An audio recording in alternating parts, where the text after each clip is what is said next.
Welcome everyone, this is On Just Restart, and this time we're talking about how all of a sudden, Nintendo seems to have a willingness to bring back some of their dead or forgotten franchises.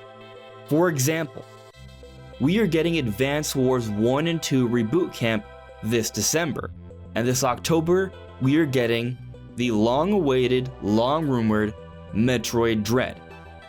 These franchises haven't had too many entries over the last decade or so. When it comes to the last brand new entry for Advance Wars, it wasn't since 2008, with Advance Wars Days of Ruin. But then also there was the spin-off series Battalion Wars, and the final entry for that series was also in 2008. It's been over 13 years. And then for Metroid, it may be a little better. We did get Metroid Samus Returns back in 2017, but at the end of the day, that was a remake on a system that we had already pretty much moved on from because of the Nintendo Switch. And then before that, there were some spin-offs like Metroid Federation Force. But when it comes to games that were actually starring the main character of the Metroid series, Samus, the last one was Metroid Other M in 2010, and it was not received very well. And then before that, it was Metroid Prime 3 Corruption in 2007. But if we're talking about specifically the 2D series, we haven't seen a brand new game from that particular series of the Metroid brand since 2002 with Metroid Fusion. This remake compilation of Advance Wars and this brand new entry in the Metroid series of Metroid Dread, I think are very promising signs for what Nintendo has planned for the future. Over the years, Nintendo surely has innovated with their different game franchises, but it always seems like they kinda come back to the same ones: Mario, Zelda, Animal Crossing, Mario Kart, Smash Brothers. Those. But what about the other franchises? What about Kid Icarus? What about F-Zero? What about Wave Race? If we go back to before the Wii era, it seemed like Nintendo was willing to use a lot of their other franchises. Look at the GameCube, look at the N64. There were a lot of other franchises around that time that I would say were quite prevalent, including Advance Wars and the Metroid series. Why does it seem like Nintendo shied away somewhat from some of their lesser known franchises? And is there hope that maybe they could be sort of coming back to some of these franchises moving forward? And what could some of those be? That's what we're talking about today.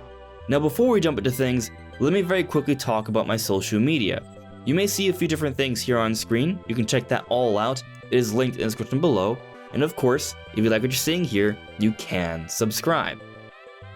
During the Game Boy Advance and GameCube era, there were a lot of Nintendo franchises that a lot of Nintendo fans from back then still remember quite fondly, such as F-Zero, Wave Race, Pikmin, Donkey Kong. There was even a brand new Mother entry in the series in 2006 for the Game Boy Advance.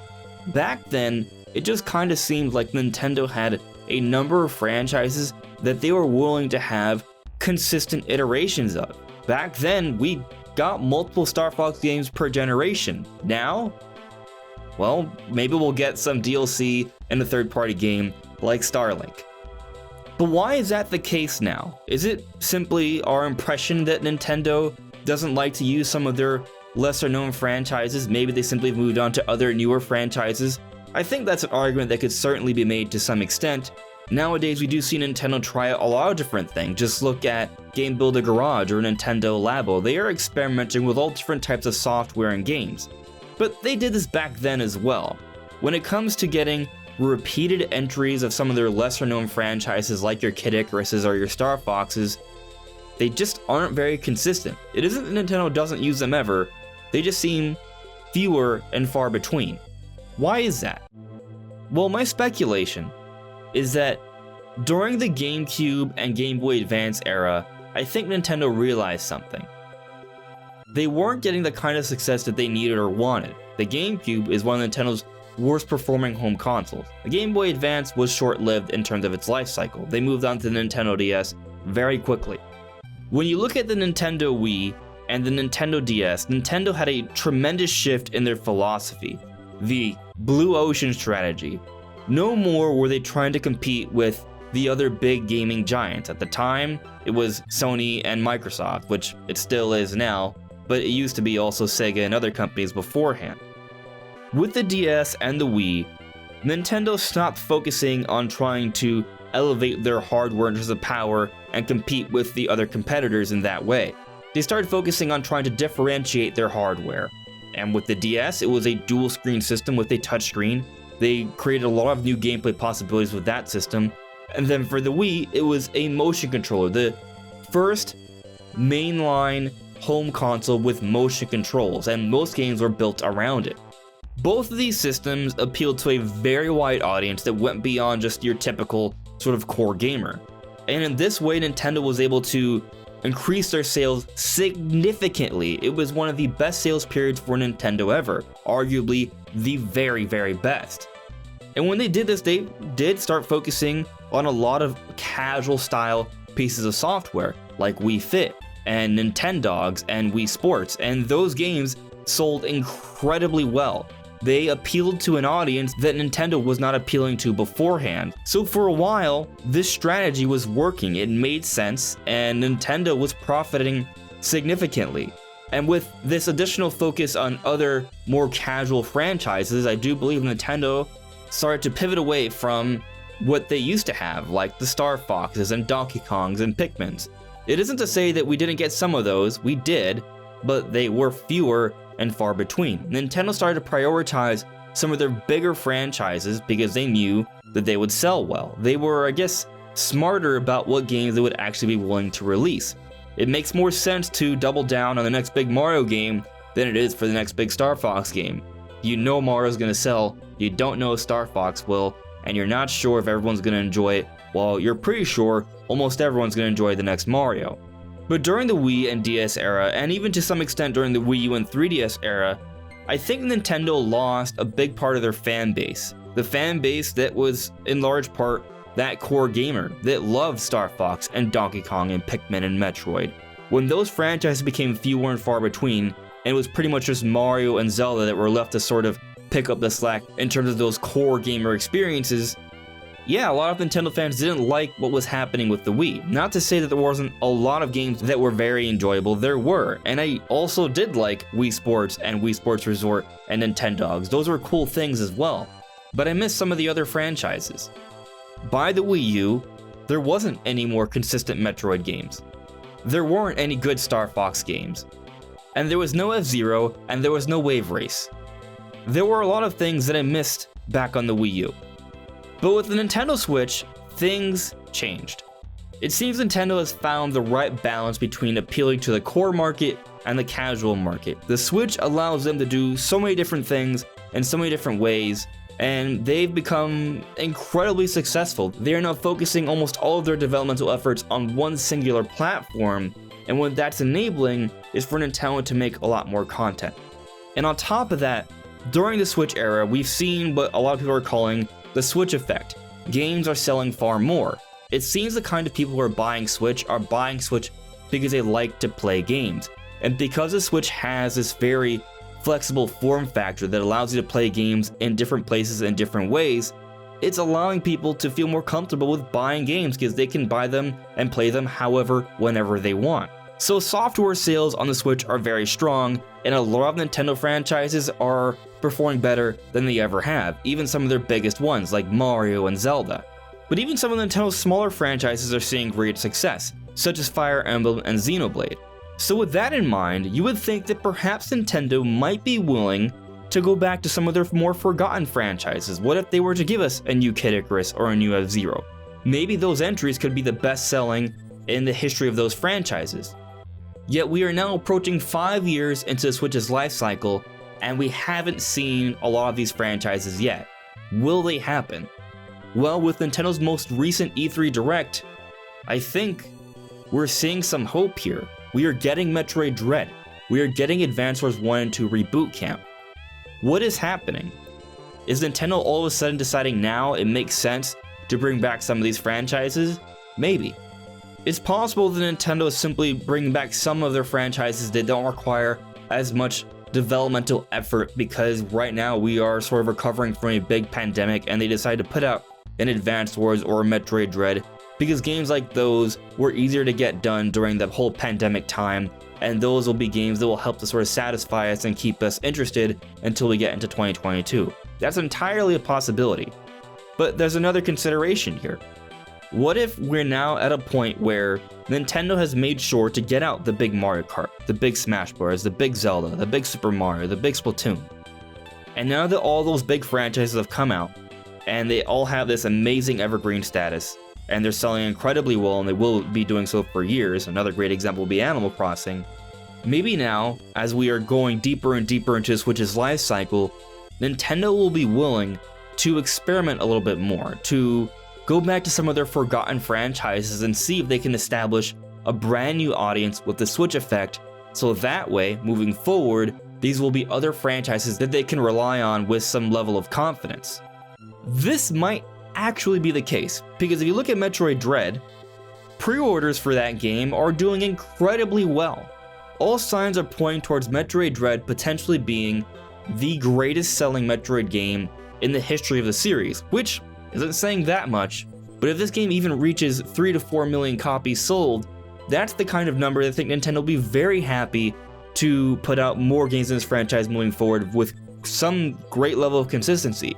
Even Xenoblade and Fire Emblem, which do get consistent releases, do not sell that well, and perhaps Metroid Dread could get around that level, or if not 3 to 4 million, at least 2 to 3, which is around the Xenoblade Fire Emblem level, and they're willing to make consistent entries for those franchises, so maybe we could be seeing that for Metroid, and maybe the same could apply for other franchises. We just got Pikmin 3 Deluxe last year. Not a brand new Pikmin game, supposedly Pikmin 4 has been in development for a very long time. But we know we're getting a Pikmin mobile game later this year, and we have seen different Pikmins all throughout the Nintendo Universal Park. Maybe Nintendo has a plan for Pikmin as well. Maybe they're hoping to sort of build things up with Pikmin here, and once Pikmin 4 finally comes out, it performs extraordinarily well. And if it does, then that's another franchise that maybe Nintendo will feel more confident in creating more entries for more consistently. And on the note of sort of building up a franchise for a big release, let's go back to Metroid here. Metroid Dread, I believe, is just the beginning. When Metroid Dread comes out, and it does incredibly well, as signs seem to be sort of pointing towards, then the franchise will become far more known to the world, and then they could follow it up with Metroid Prime Trilogy, which will further hype up the eventual release for Metroid Prime 4, which all signs are pointing towards that game being incredibly ambitious, and I think it's going to be a very successful entry for the series, and that game, I think, will likely even surpass the sales for Metroid Dread, and then become another consistent franchise that Nintendo can rely on, Metroid Prime and the side-scrolling Metroid games. Nintendo may use this final chunk, this final half of the Switch's life cycle, now they have all these evergreen titles to support them, to go back to some of their more forgotten franchises. And there are other signs for others to come in the future as well. We've talked about Donkey Kong before on the channel. I know some people may no longer believe that the Donkey Kong thing is real because it was not announced at E3. But I never thought for sure that it would be shown off at E3. I hoped. But if you guys listen to some of my videos, I always discussed a concern that maybe wouldn't be shown off yet because maybe it wouldn't be a 2021 sort of title, and if it's not a 2021 title, it wouldn't be something that Nintendo would feel like they would need to show off during their E3 Direct. But I still 100% believe Donkey Kong is real, or almost 100%, because it never can be 100% with anything, but I am very confident that the Donkey Kong thing that we've heard about in different rumors and reports is absolutely happening. It's just a matter of when. We've talked about timing before. We hear about things sometimes years in advance, and it's held off until Nintendo feels like it's the right time. I've brought up this example repeatedly before, but I feel like it makes sense to bring it up again. Skyward Sword HD, that game was talked about from Eiji Aonuma himself, the Zelda director, years ago, and a lot of people thought that, oh, he was crazy or bonkers. No, it was just a matter of time, and Skyward Sword HD is coming out next month. And then let's also talk about Metroid Dread, something else that's been rumored and discussed for the last couple of years, and that's also coming out this October. So we just gotta be a little patient here. I think Donkey Kong is absolutely coming, but it kinda goes back to my point here. Donkey Kong isn't a consistent franchise from Nintendo anymore. Sure, we got the Tropical Freeze port back in 2018, but it was just a bare bones port from Retro Studios. All they added was Funky Kong, and that was it.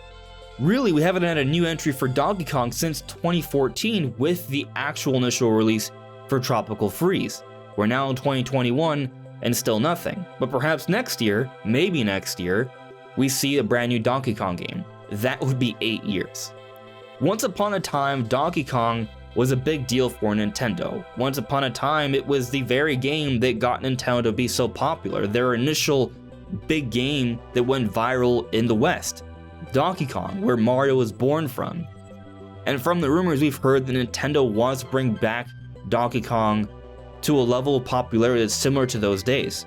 In other words, another franchise that they can rely on with some consistency here, and they may be hoping that with the Switch effect and a proper marketing plan and a quality game, they can do that. So I feel confident in saying that Donkey Kong could be another one of those revived Nintendo franchises, along with Pikmin and Metroid and Advance Wars. What else could we see? Maybe finally F-Zero. We have seen Captain Falcon featured in a lot of different Smash trailers in the last year or so. Could Sakurai be teasing something? Maybe not, but we did at least see him tease Luigi's Mansion 3 with Smash Brothers, and that's another franchise that is now seeming like maybe getting more consistent entries moving forward, because thanks to the Switch effect, Luigi's Mansion 3 is by far the best-selling game in the franchise, and yeah, we could be seeing more of that as well. So the Switch effect seems to be a very real thing, and it's making a lot of Nintendo franchises that weren't getting consistent releases make more sense from an economic or financial perspective from Nintendo. Thus, we may see more of them. And that could be really exciting, because I would love to see a new Star Fox, a new F-Zero, a new Wave Race, a new Donkey Kong. So it's going to be exciting to see what actually happens. But what do you guys think? Do you guys think that Nintendo will be reviving some other Nintendo franchises in hopes that they could become more consistent releases? Let me know in the comments below. Anyways everyone, this is On Just Restart. Thank you so much for listening and watching, and I'll see you all really soon. Take care.